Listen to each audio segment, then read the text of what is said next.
I'm Erin McGowan. I lead Global Solutions Engineering at Dataiku, and I will be your host. So we're going to be hearing from AI pioneer Erin Hu from Novo Nordisk and how they're infusing AI into their business through use case prioritization and also organizational alignment.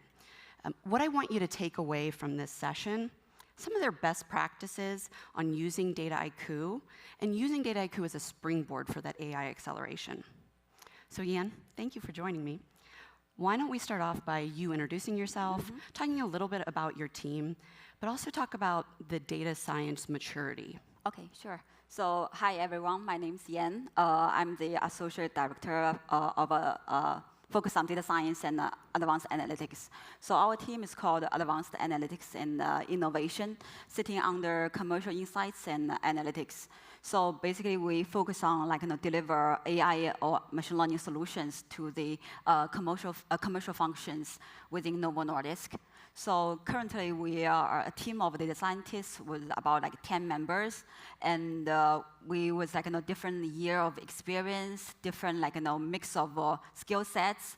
Talking about the maturity, I feel we are a best mix of different skill sets. I feel if you want to rate 1 to 10, I would probably say 8, and our team is keep expanding as well. And so we're working on a variety of projects. For instance, market mix, next best action, patient identification, HCP targeting, you name it. So a lot of different use cases. So how are you prioritizing those use cases today? All right, great question. So first of all, definitely we want to align with companies' goal and the scope, because we want to know what company you want to achieve. So then we have a guidance for decision making and prioritization. So for instance, Novo Nordisk is well known for anti-diabetic and anti-obesity treatments, but maybe not many of you know, actually, we are expanding to new therapeutic areas, a lot of cardiometabolic, chronic disease, as well as rare diseases. So definitely, we want to show our support and prioritize certain use cases to support future business team and rare disease side. And from a different perspective, also we have to evaluate, because I feel prioritization is sort of try to pack the use case with with limited space, so you have to pick what is necessary, what need to be done. So end of last year, we have a team offsite, so we list all the projects we are going to do or we want to do. Then we categorize them into nice to have, must have, shouldn't have. So we know the priorities of the use cases. Yeah.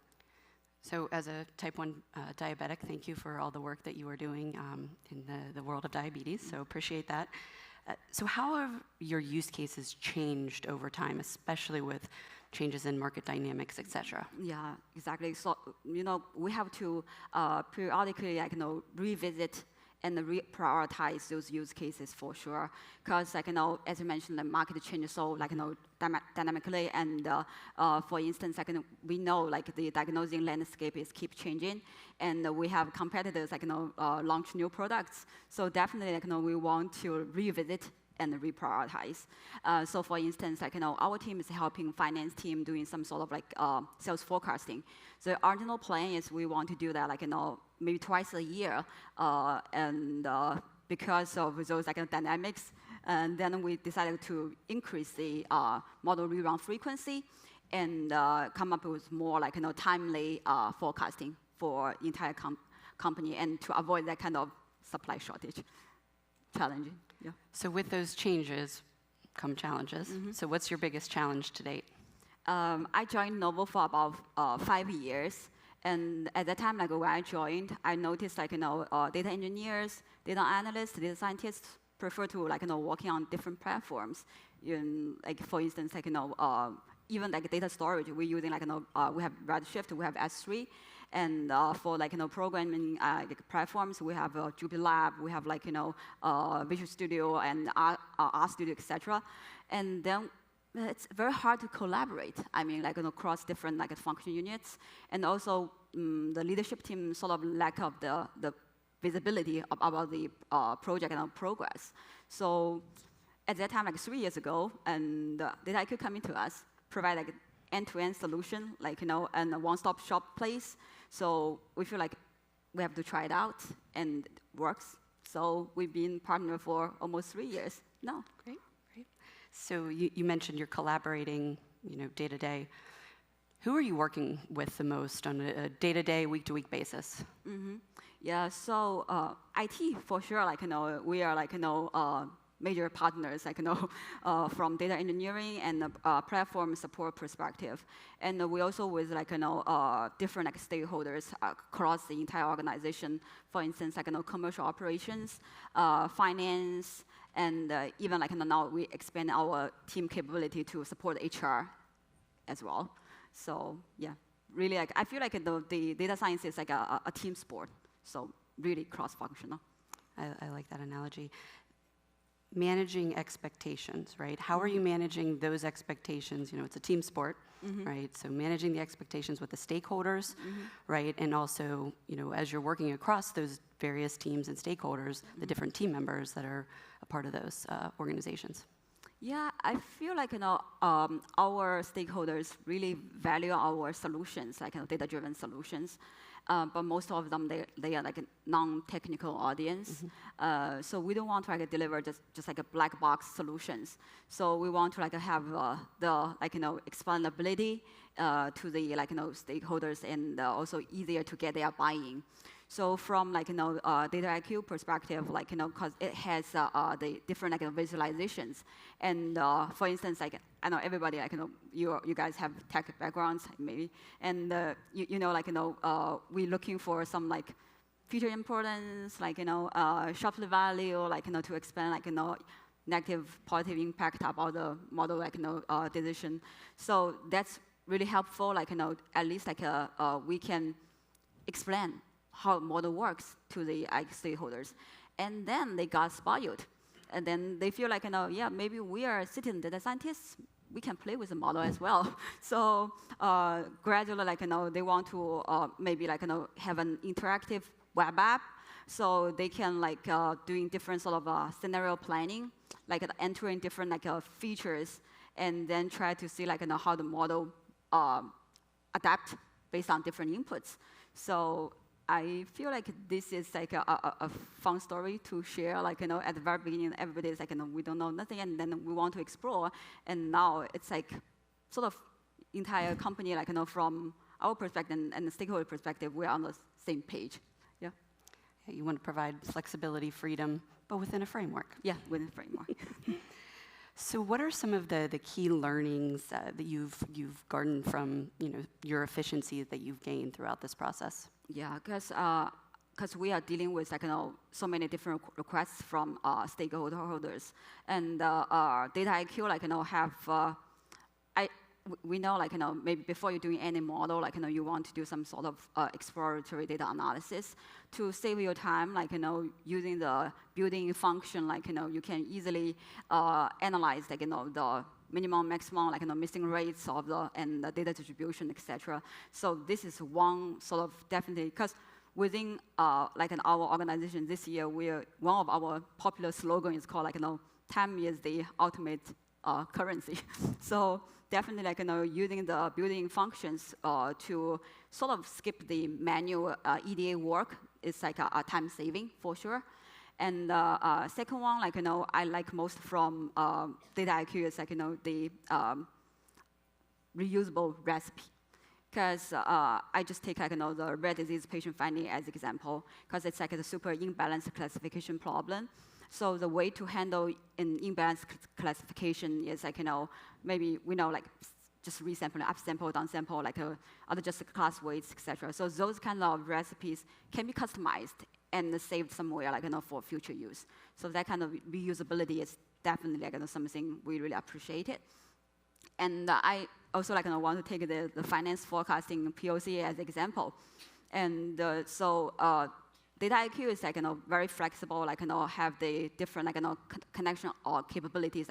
It can directly connect with S3, with the Snowflake, and for our use case, because it's finance data. Like, so we want to have it like saved somewhere very secure. So it also has the capability to connect to the haystack. And then, like, from like, processing perspective, it has like a different, because we don't have to start modeling by scratch because of auto ML capability. So we can test out the different time series models and then select the one with the best performance or like the most accurate one. And also, like, with the dashboarding capability, as mentioned, all right, so we have like very straightforward and intuitive like results review with the stakeholders. And they also want to like, do the scenario planning by themselves, as I mentioned, right? So Dataiku also have the, like, the Plotly suite, so you can create a Python-based web app within the Dataiku. Again, everything is like in a governance manner. It's a great use case, and at the end we'll open up for some Q&A if you have additional questions on this use case. I want to shift for a second before we get into Q&A. So with new waves of technology, right? Gen AI boomed a year ago. When these new technologies come out, how does it impact your roadmap, your use cases internally? Yeah, so great question about generative AI, all of those like new waves. First, I want to say pharma is somehow like a conservative industry. Personal opinion, put disclaimer here. And like for those like new tech waves, especially like generative AI, I feel like it's expand swiftly and unavoidable. But in pharma, before we can like fully adopt to like utilize those new techs, their attitude, I feel like they are excited about it, but also like with some sort of like uncertainty. So they keep like exploring using like some POC projects and take like baby steps. And I feel like eventually like it's like a dynamic learning experience across all levels, like from leadership team to like hands-on work, like technicians or like data scientists, and also need some sort of like sophisticated thinking, like how to convince or how to resolve those like concerns about like data privacy, for instance, right? So yeah, eventually it will becoming like a mature and a traceable AI solution. But right now, at least like in pharma, we're still like baby steps. Yeah. This is why you're an AI pioneer, even in a conservative industry. Yeah. All right, I've asked you enough questions. Let's open it up to the audience. We have some mics that can go around the room, but if you have questions, please raise your hand and we'll get you a mic. We have a shy audience. Oh, there we go. Right, second table there.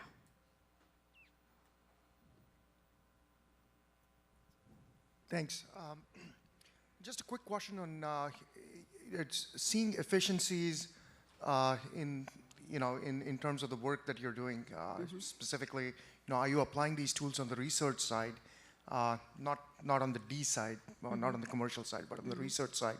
And what sort of outputs are you seeing in terms of decreased time to market, reduced costs, probability of success, which is pretty low on the research side. Specifically, when we start getting to the later part of research, where you're looking at where molecules bind or toxicity and other things. So, would love to get your sense on that.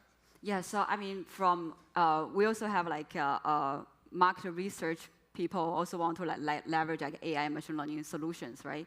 So for instance, like we have a lot of like unstructured like text data, and like they want to generate some like content or maybe just like a summary of the like survey data, for instance.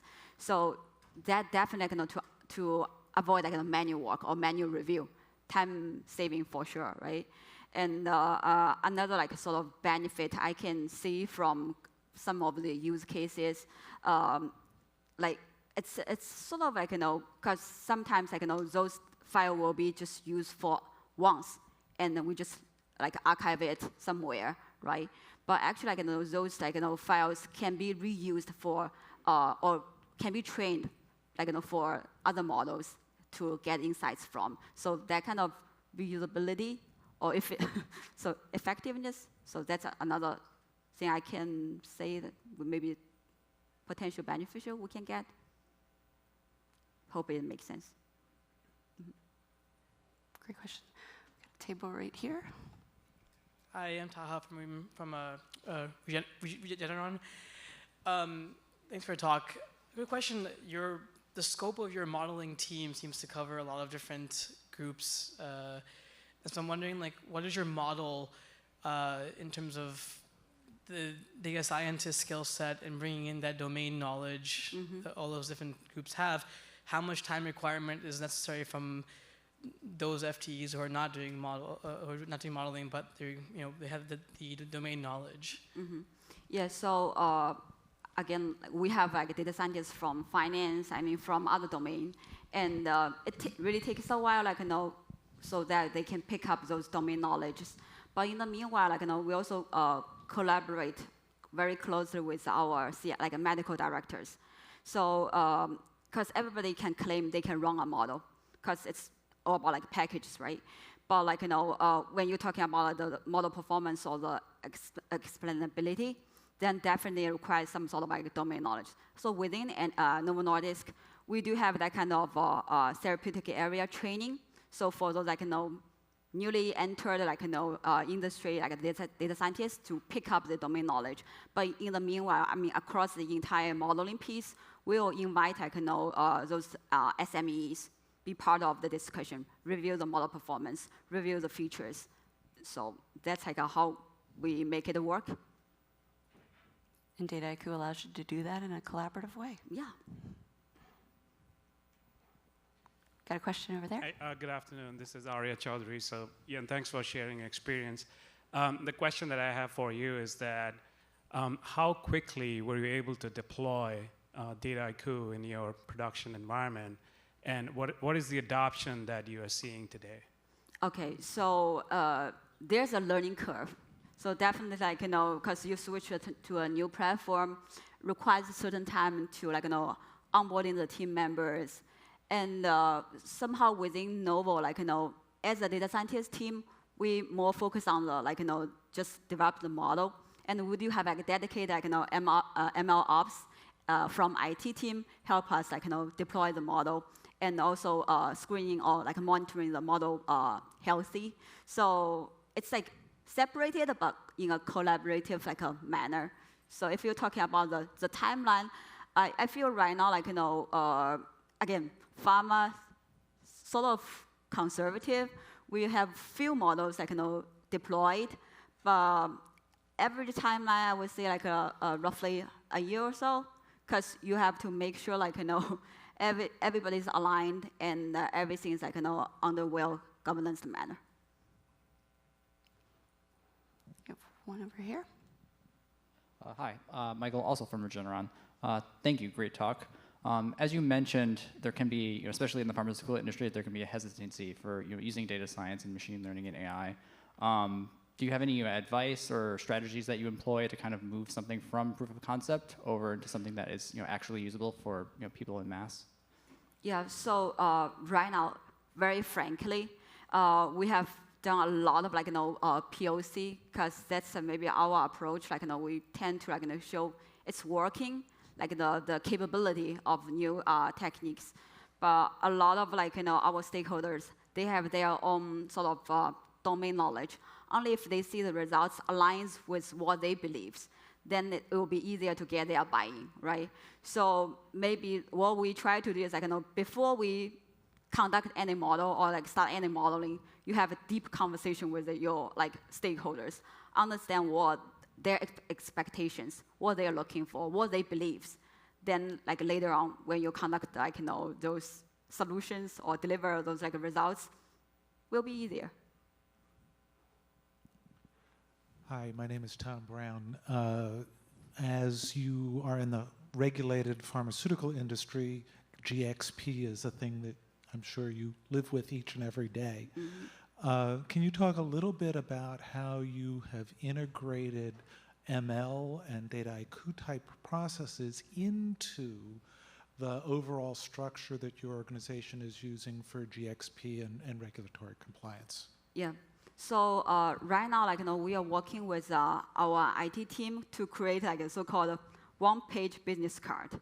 So every use case will have its own business card. So one benefit is we can avoid redundant work, because based on the business card, some of the similar type of use case already being created, right? And in the meanwhile, our compliance and legal team, they are also well aware of what we are doing, what kind of models being leveraged. So shout out to our IT team.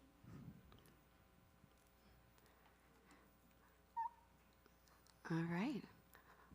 I don't think we have any more questions. Yan, thank you so much. Thanks for talking about your use case, your experience. Appreciate it.